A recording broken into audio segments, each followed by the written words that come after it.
Some Pharisees came and tested him by asking, Is it lawful for a man to divorce his wife? What did Moses command you? He replied. They said, Moses permitted a man to write a certificate of divorce and send her away. It was because your hearts were hard that Moses wrote you this law. But at the beginning of creation, God made them male and female. For this reason, a man will leave his father and mother and be united to his wife, and the two will become one flesh.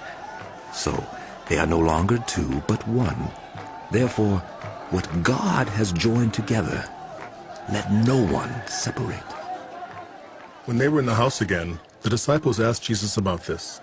He answered, Anyone who divorces his wife and marries another woman commits adultery against her.